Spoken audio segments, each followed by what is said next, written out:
Kemudian orang mencintai Nabi alaihi salatu wassalam dan ridho kepada beliau dan ajarannya, tuntunannya, agamanya, maka dia akan merasakan lezatnya iman pada Allah dan Rasulnya.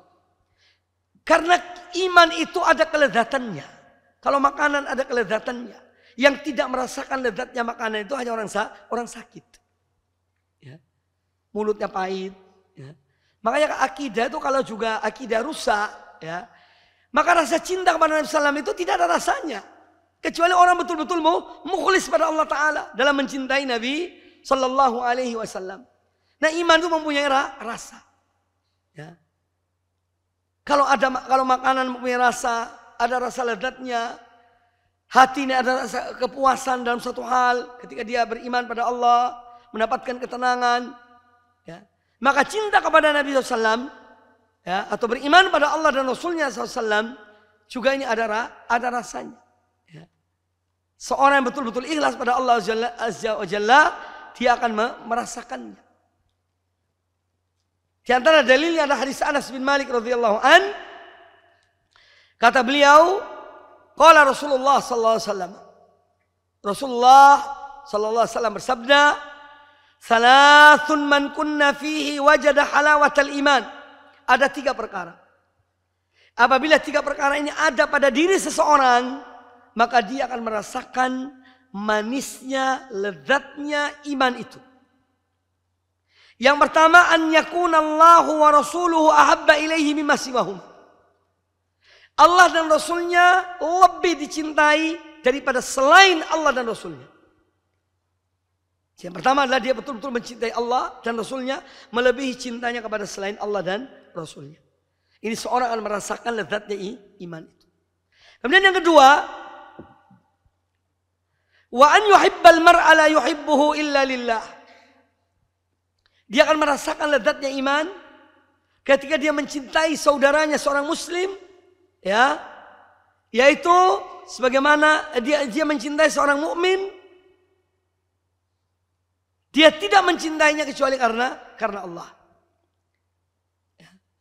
Orang mencintai saudaranya karena Allah, bukan karena apa-apa, bukan karena dunia, bukan karena harta atau yang lainnya, bukan karena bisnis, ya, bukan karena satu profesi. Tapi betul-betul dia cinta kepada seorang karena Allah Ta'ala, maka dia akan merasakan lezatnya iman itu. Kemudian yang ketiga, wa an yakraha an ya'uda fil kufri kama yakrahu an yuqdhafa fin nar. Yang ketiga adalah ketika seorang dia itu benci untuk kembali kepada kekufuran, sebagaimana dia tidak mau kalau dia dilemparkan dalam api. Artinya betul-betul dia telah mencintai iman itu. Ya. Sudah merasuk dalam dirinya. Dia benci kepada kekufuran. Maka dia akan merasakan lezatnya iman. Ya. Kemudian hadis tentang ridho. Orang yang tidak ridho pada Allah, tidak ridho pada Islam, tidak ridho pada Nabi SAW, dia tidak akan merasakan lezatnya iman ini. Sebagaimana hadis yang saya sampaikan. Hadis Al-Abbas bin Abdul Muttalib radhiyallahu an. Kata Nabi alaihi salatu wassalam, "Dzaqa ta'mal iman man radhiya billahi rabban wa bil islami dinan wa bi Muhammadin sallallahu alaihi wasallam nabiyyan." Akan merasakan lezatnya iman orang yang ridho, lapang dadanya, ya, Allah sebagai Rabbnya, sebagai sembahannya satu-satunya.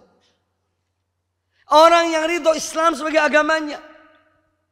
Makanya seorang yang masih cinta kepada selain Islam, dia tidak akan rasakan manisnya Islam itu, manisnya iman.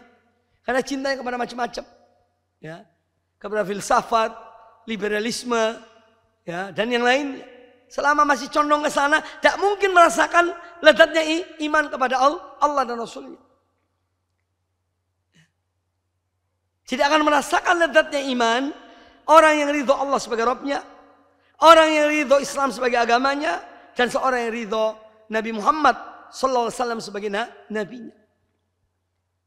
Ridho itu amalan hati. Keridhaan dalam hati, lapang dadanya.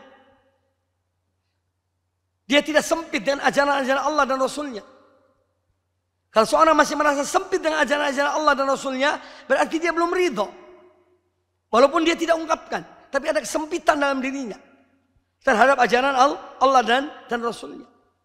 Nah, bagaimana dengan orang yang mendahulukan ajaran Allah dan Rasulnya daripada mendahulukan yang lainnya daripada ajaran Allah dan Rasulnya? Maka dia tidak akan merasakan lezatnya iman, dia tidak akan merasakan lezatnya ibadah kepada Allah Subhanahu wa taala. Di sini pentingnya dan peran ridho. Lapang dada, tidak sempit dengan semua yang Allah perintahkan dan yang dilarang oleh Allah Subhanahu wa taala. Dia menerima, dia ridho. Terima kasih. Jazakumullah khairan wa barakallahu fikum. Video ini dibuat atas partisipasi dari donasi Anda. Semoga menjadi amal jariah bagi Anda semuanya.